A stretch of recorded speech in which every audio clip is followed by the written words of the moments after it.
Hi, welcome to my channel. I hope this finds you all healthy and happy. Please enjoy the upcoming video, and if you do, like, subscribe, and share. I appreciate you watching. Thanks. Hi there, and welcome to my kitchen. I'm going to show you something that I did really impromptu today.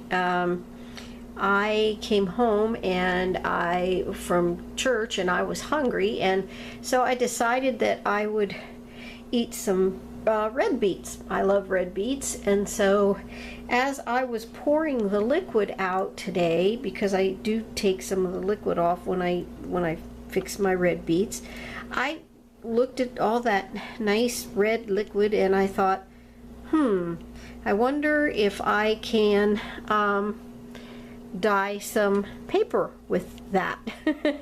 And so I put it in this little tub. Here's some book page that I have here. I put it in this little tub right here. And I'm sorry about the lighting in here, but as I said, we're in my kitchen.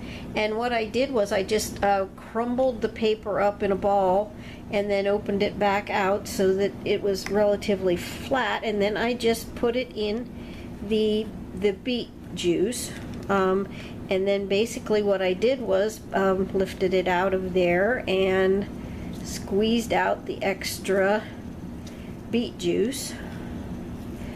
And you can see I've been doing, because it's all in my fingernails, look at that, oh gross. Anyway, so I squeezed out the extra beet juice, and then I just brought them over here. Pardon me, now I'll swing you around, and I hope I'll do this so I hope they don't make you too dizzy. And so I put them in these trays to dry. And like I said, the lighting is not the best. I do apologize. Now the first ones that you saw over there by the pan, over there by the little bowl that I was dipping them into, that was straight beet juice. And when I got the first couple out of there, I thought, oh wow, that's really, and I shouldn't have shaken that one. Usually if you just open them nicely, they come apart really nice, and like all these others. And you probably can't see what I'm doing. And anyway, sorry about that. And anyway, I've torn this one, but that doesn't really matter. I can still use it for a lot of different things. Try to get it flattened out a little bit so it can dry. But I've torn it, but mostly this paper for this little book that I'm using is kind of thicker paper. So I think it would work with thinner paper too, and you could just dip the thinner paper in your juice or your beets or your little dish, whatever you're dipping it into. You could just do that with your thinner paper. I'm going to try to turn light on here. I don't know if it's going to help. There, maybe that's a little better. I do apologize for the lighting. But you can see there that it comes out, and it's still kind of pink, but it's more of an orangey type pink. Let's try to get a better. It's really coming out looking red to me on camera, but it's kind of more of a brown, kind of a tannish, brownish tan color. And anyway, I'm going to let these dry. I'm not going to bake them or anything like that. I'm going to let them dry. Let's come back over here. Sorry about my ugly hand there.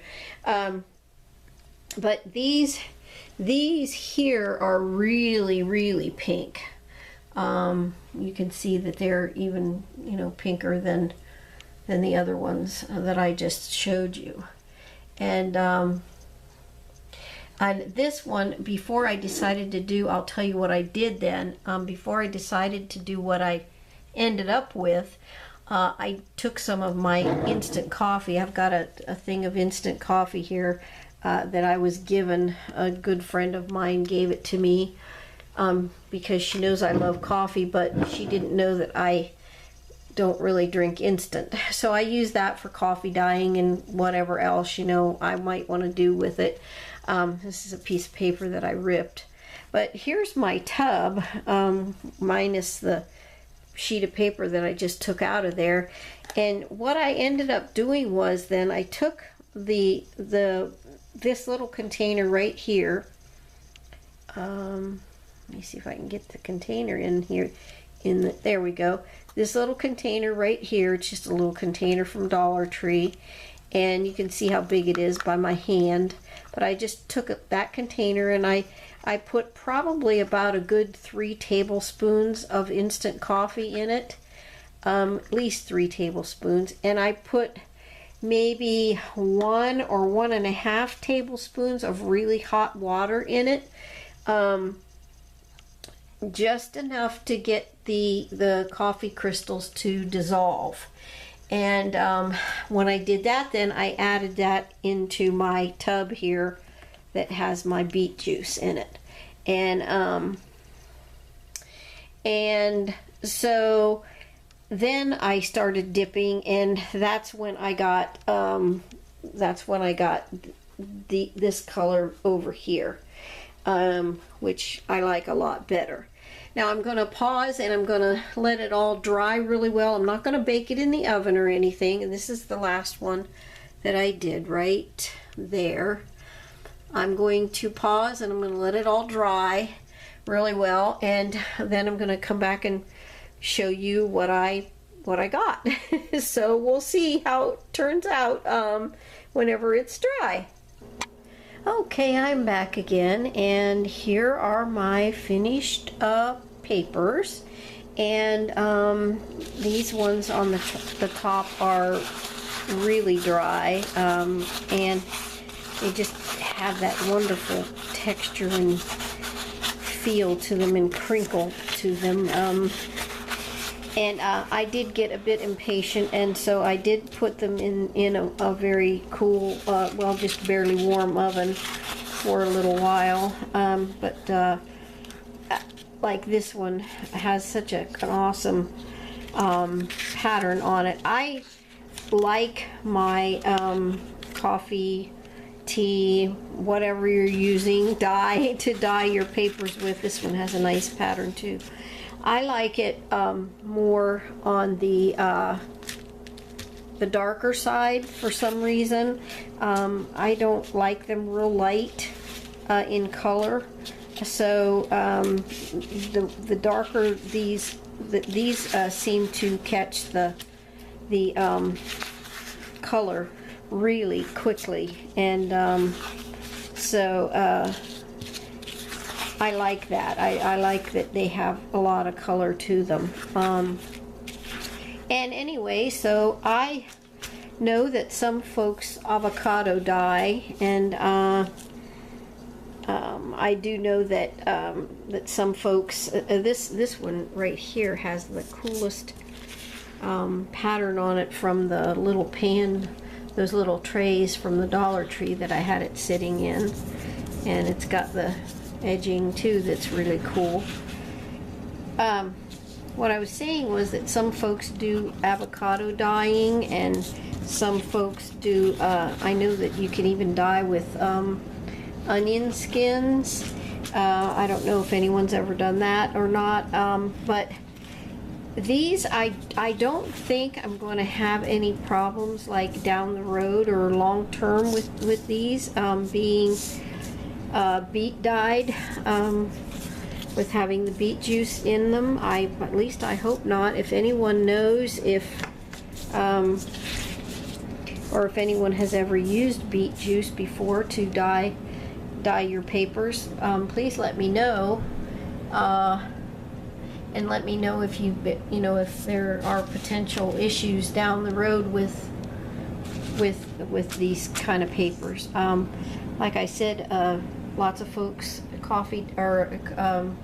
avocado dye and you know, all that kind of thing. So I really can't see that there would be a problem. But you know, if you know of anything, this one I had sitting on top of the vent on the stove. I started to tell you, or did I tell you already? I don't know. This is awful. I'm sorry. But I did bake them. I got impatient, of course, with having them sit to dry.